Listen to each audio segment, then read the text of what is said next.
Hey friends, so when I am out and about in the world and I'm interacting with people at flow festivals or spin jams, I can always tell when somebody has taught themselves how to spin flowers.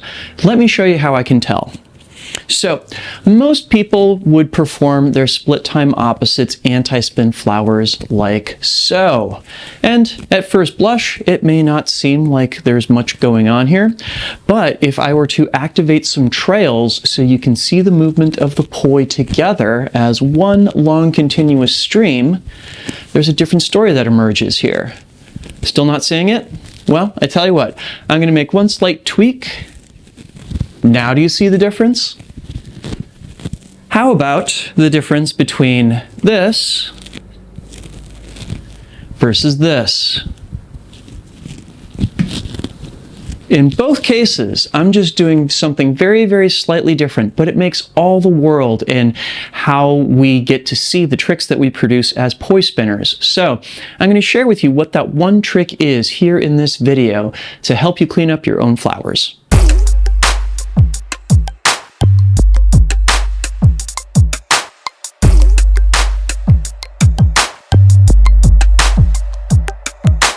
Drex here from DrexFactor Poi, sharing with you the love of poi spinning and flow arts to benefit your body and brain. And in this video, I am going to show you how you can clean up a bad habit with your flowers that you may not even know that you have. But before we dive in, I just want to give a quick shout out to the friends of the channel. Big thanks to Dark Monk, Fire Mecca, Flow Fests, Flow Toys, Pyroterra Light Toys, and Ultra Poi for helping to make the videos on this channel possible. You can learn more about all these awesome companies and the work they're doing to support flow artists like yourself by checking out the links down in the description of this video. And special thanks to the non-business friend of the channel, Pekka Pekkonen. Thank you so much for supporting my channel, my work, and my mission. So I do just want to say from the jump here that there is no shame for folks that have picked up this bad habit, because quite frankly, if you didn't have somebody teaching you how to do poi from the get-go, I think it's pretty inevitable that this is a thing that is going to happen to you. Now, again, I do want to just show you the difference between these two approaches to creating flowers. Approach number one and approach number two. Makes such a huge difference in the presentation of these flowers now, doesn't it? So what is the deep, dark secret how I'm doing this? I kid you not, it's that I'm pivoting my shoulders back and forth here. Now, that seems like it may not amount to much, but you wouldn't believe how much this changes both the presentation of your flowers and how your body movement kind of interacts with them as you're doing them. Okay, so let's dissect what's going on here so we can understand where exactly the fix comes in. And that is that most of us, when we're first learning how to spin poi, are doing so from a place where we're trying to avoid moving as many parts of our body as we possibly can. So when we are learning to have our hands move around in split time opposites in preparation for learning how to do extensions and flowers and the like, we're doing so from a place where we are keeping most of our body just solidly in place and just trying to move around our arm from our shoulder. Which in and of itself, if you're just trying to figure out the motion of split time opposites, which is notoriously difficult, then yeah, this is not a bad place to start. But something very quickly becomes apparently off when we look at what happens at either side of this pattern. Namely, if I stop my hands on either side of me, you notice how there's a gap between them? In fact, that gap is pretty hard to get rid of with our body oriented this way because there's a gap between our shoulders. Namely, there are shoulders width apart, so when I put my hands over to the side, guess what? My hands also wind up a shoulder's width apart on either side of me. Okay, so let's contrast this versus this as I take my hands around in split time opposites. Now all of a sudden my hands are reaching equally far over to either side, and most importantly, this point in the center, they happen to be matching up along the same vertical line, giving us much better symmetry and much better form when we get to our flowers. All right, so how do we implement this change? Well, step one is going to be that we're going to have to break out of this routine where we're trying very hard not to move any part of our body except for our arms. And what I'm going to give you in order to learn how to do that is a poi trick called a giant. Now, giants are essentially taking a split time, same direction reel, like we would do in a watermill or up high in a windmill, and performing them with our arms at full length. That is, we can start off by, say, looking over to our stage right and getting our arms moving around in split time, same direction forward.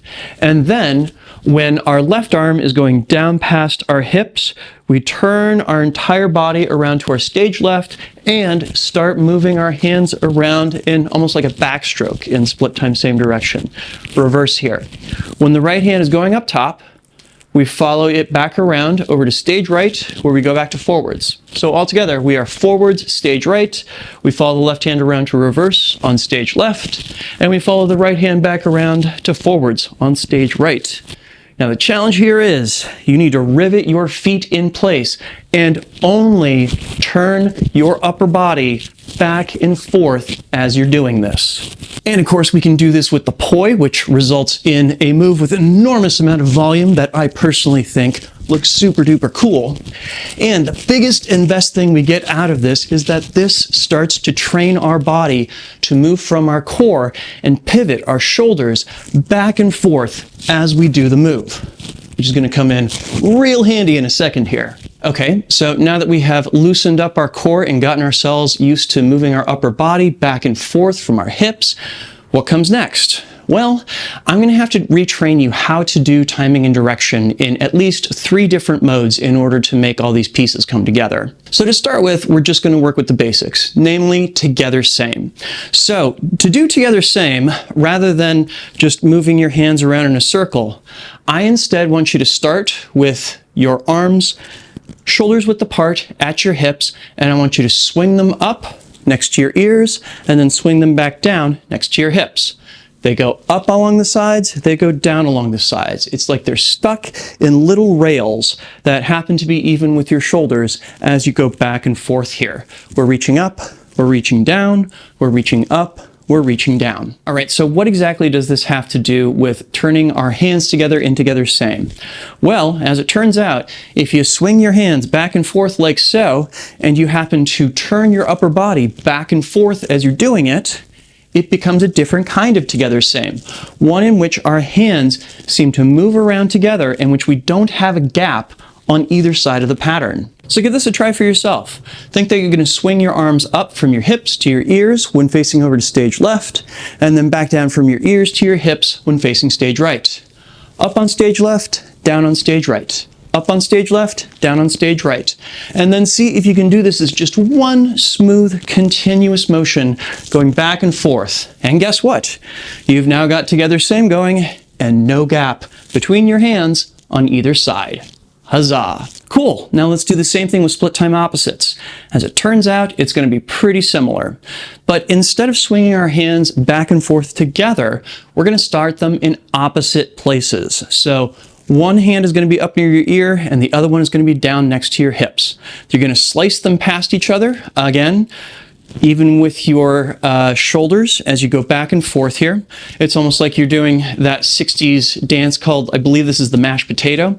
But basically you're trying to keep your hands even with your shoulders, just swinging back and forth. This is what it looks like from the side here. And once again, from here, we're going to work on, I'm going to slice my right hand down and my left hand up, facing stage left. Then I'm going to turn to stage right, slice my right hand up and my left hand down, turn to stage left, slice the right down, the left up, turn back to stage right, slice the right up and the left down. And when you can do this continuously, you wind up with a version of split time opposites that happens with your hands together on either side. No more gaps. Huzzah! The biggest thing to emphasize here is whether you're doing together same or split time opposites, whenever you go over to one side of your body, the opposite shoulder is pointing towards the audience. We never want to be in a place where our chest is pointing towards the audience on the side. It's always our shoulder pointing towards the audience. That's how you get the gap to disappear. And believe it or not, this kind of thinking can also help us in working on split time same direction too. I almost always see people when they first start off working from a place where, once again, they're trying to move their bodies as little as possible and just trying to make all of the motion happen from their shoulders. And it results in flowers that are both more narrow than they should be, and also too, whichever flower is further away from the audience inevitably doesn't seem to reach as far as the one that is closer to the audience. But if we turn our upper bodies back and forth as we perform split time same direction, it opens up the volume that we're doing as we work with these flowers, and that makes them look prettier for our audiences, don't you think? And again, as you drill this, I want you to just think that rather than trying to swim here, you're actually opening up your arms as far as you can to either side. I want you to have a visual confirmation of looking downstage, and then as your arms switch around, a visual confirmation of looking upstage. Looking downstage, looking upstage, looking downstage, looking upstage. It makes the difference between performing your flowers like this and performing your flowers like this. Huge, huge difference. All right, so with this lesson out there, this means that I will be seeing a lot more clean flowers out at my spin jams, I hope. Thank you all so much for watching. Make sure to like, share, comment, and subscribe to help other people find this lesson and to help my channel grow.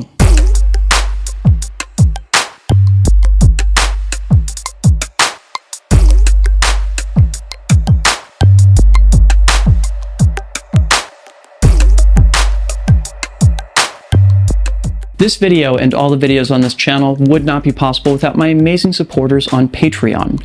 In particular, I'd love to give a shout out to my Flow patrons who are listed on screen right now. Thank you all so much for supporting my mission. You rock. And if you would like to get your name in the credits or access to any of a host of amazing rewards that I have available to my supporters, you should go check out my Patreon at patreon.com/DrexFactor Poi. I will leave a link to it down in the description as well as up in the cards. Please come help me in my mission of bringing poi spinning and flow arts to the whole wide world. Thank you in advance. And if you are one of those out there that are struggling to get down the basics of your flowers, I have a tutorial on how to get them down within a half an hour that I'll go ahead and link to down in the description as well as up on screen. Thank you so much for watching. Make sure to get out and flow yourselves today, and I will see you with a new video very soon. Take care now. Peace.